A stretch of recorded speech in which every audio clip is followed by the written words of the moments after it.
stakeholder readers,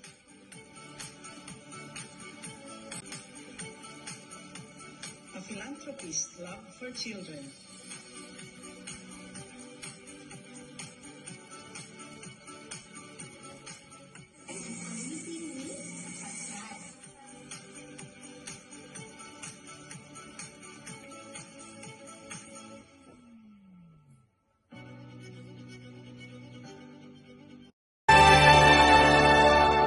Ako ay Pilipino, ang dugo'y maharlika.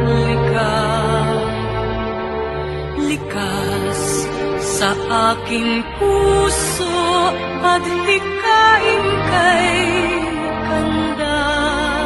Sa Pilipinas na aking bayan, lantay na perlas ng silanganan, wari na di